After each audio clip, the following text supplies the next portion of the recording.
Hay historias que de verdad son como un espejo. Nos obligan a ver nuestras propias grietas, pero también nos muestran de lo que somos capaces para reconstruirnos. Y bueno, hoy vamos a explorar una de esas historias, la de una caída y un renacimiento, contada a través de una imagen muy poderosa, la de un puente. Y todo gira en torno a esta idea, que un puente se construye con valores. Piénsenlo, no se trata solo de concreto y acero. No. Hay algo mucho más profundo. Esta es la clave para entender cómo una vida puede derrumbarse. Y lo que es más importante, cómo se puede volver a levantar desde los cimientos. Ok, entonces, ¿cómo empieza todo esto? Pues como tantas otras historias, ¿no? Con una vida que, desde fuera, parece perfecta. Todo en su lugar. Un hombre que cumple con su deber, con todas sus responsabilidades, cumple con todas las expectativas. Pero claro, por debajo de esa superficie ya se estaban formando unas grietas silenciosas. A ver, esta vida se construyó ladrillo por ladrillo sobre el concepto de la responsabilidad. Todo empezó en la infancia, donde la disciplina se convirtió en una especie de refugio, ¿saben? Sobre todo ante la ausencia del padre. Luego, ya de adulto, el rol de proveedor se hizo todavía más grande, con el matrimonio, con los hijos, y poco a poco su verdadera vocación, sus pasiones, quedaron silenciadas por el peso de la obligación económica. El resultado final, pues, fue un hombre que le cumplió a todo el mundo. A todos, menos a sí mismo. Pero, ¿de dónde venían esas fracturas? ¿Qué las causaba? Bueno, pues nacieron del peso de crecer sin un padre, lo que lo llevó a asumir esta presión, una presión inmensa de ser el pilar de todo. Y esa misma presión lo fue llevando a no poder mostrarse vulnerable, a nunca jamás pedir ayuda. Y cada silencio, cada emoción que se guardaba, lo iba alejando más y más de quien era en realidad. El abandono de sí mismo, se convirtió en un hábito. Y ya se sabe lo que pasa, ¿no? Cuando la presión interna es demasiada, uno busca una salida. Siempre se busca una salida. En esta historia, esa salida fue el alcohol. Un escape que prometía alivio, pero que en realidad solo estaba acelerando la caída libre hacia el punto de quiebre. Y aquí hay una idea súper importante, porque rompe con el mito de que todo se derrumba de un día para otro.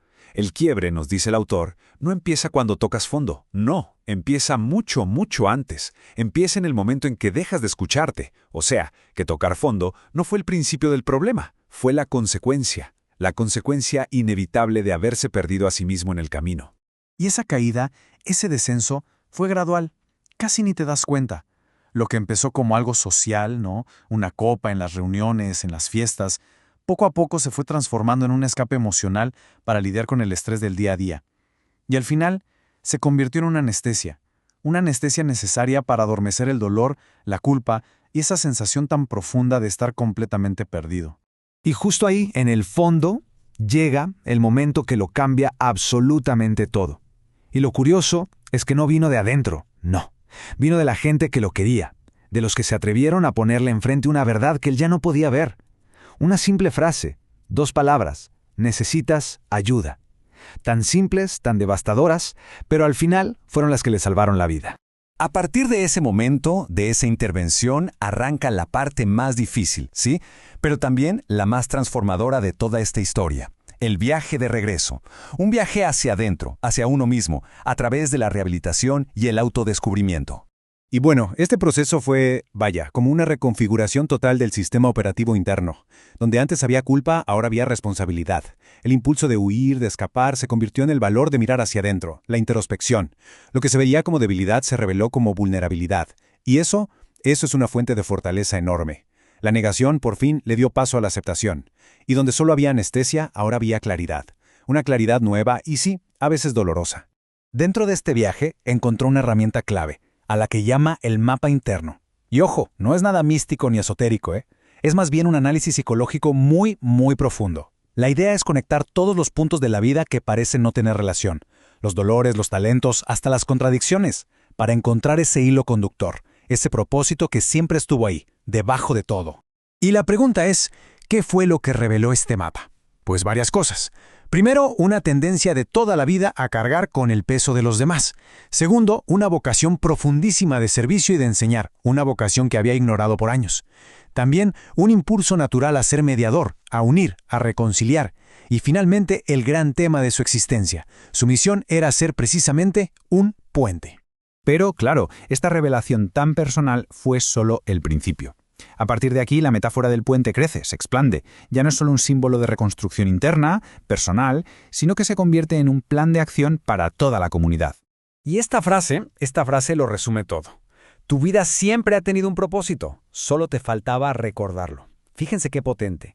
No se trataba de inventarse un nuevo propósito, sino de recordar, de aceptar el que siempre estuvo ahí. Un propósito que sus propios dolores, sus talentos y toda su historia habían ido forjando en silencio, nomás esperando a ser descubierto. Y así es como la misión personal se hace colectiva. El objetivo ya no es nada más sanar las propias heridas, sino empezar a construir puentes en la sociedad. Puentes que conecten a las distintas generaciones, puentes que unan a comunidades que están divididas y quizá lo más importante, puentes que transformen el dolor de una persona en una vocación para ayudar a los demás. Esta misión, llevada a un plano más grande, se traduce en una propuesta muy clara. El Estado también tiene que funcionar como un puente. Un puente que en la educación se dedique a formar seres humanos completos, no solo estudiantes. Que en el sistema de salud invierta de verdad en el bienestar, sobre todo el mental. Que en el empleo genere condiciones de dignidad, no solo trabajos. Y que, en la seguridad, se enfoque en proteger vidas y sueños, no solo en administrar la violencia. Y bueno, después de todo este recorrido llegamos a una reflexión final. La historia que acabamos de ver es la de una sola persona, claro, pero la pregunta que plantea nos toca a todos. Si cada vida, cada historia, tiene sus propias fracturas, ¿qué puentes estamos llamados a construir a partir de ellas?